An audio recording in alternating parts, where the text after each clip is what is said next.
You may have heard of this show from the 60s and 70s called The Dating Game. Well, there was a contestant on that show who ends up murdering a bunch of people. Now, the contestant's name is Rodney, and Rodney's 25, he's an army vet living in Los Angeles, and bro is an absolute psychopath, just for no reason. Like one day in 1968, he sees this 8-year-old girl walking alone, and he pulls up and he's like, "Hey, wanna ride to school?" And she gets in his car, and instead of taking her to school, he takes her to his apartment. And there, he does horrible things to her that I won't get into.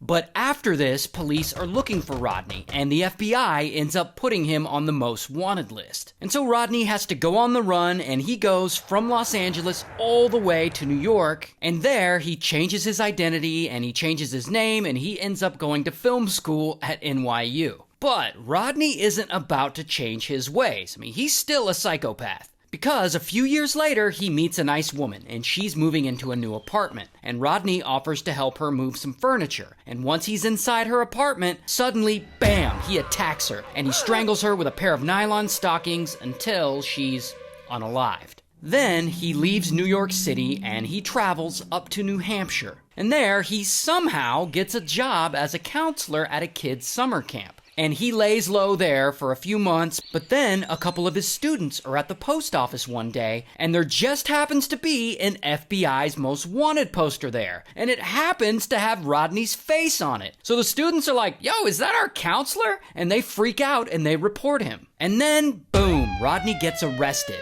and he takes a plea deal, and they throw his ass in prison. Less than 2 years later, he gets out. He's a free man.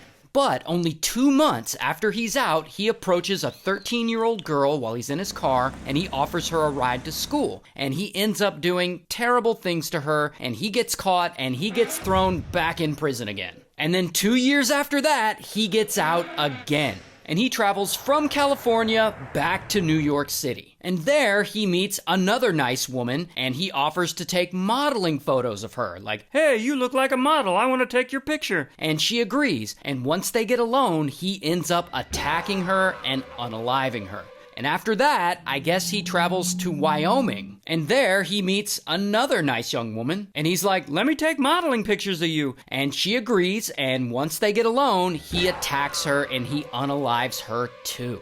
And after that, he ends up back in Los Angeles. And while he's there, he really uses that whole, "Oh, you look like a model, let me take your picture" bit to lure women in. And he offers to photograph this 19-year-old woman, and then he unalives her and he dumps her on the side of the road.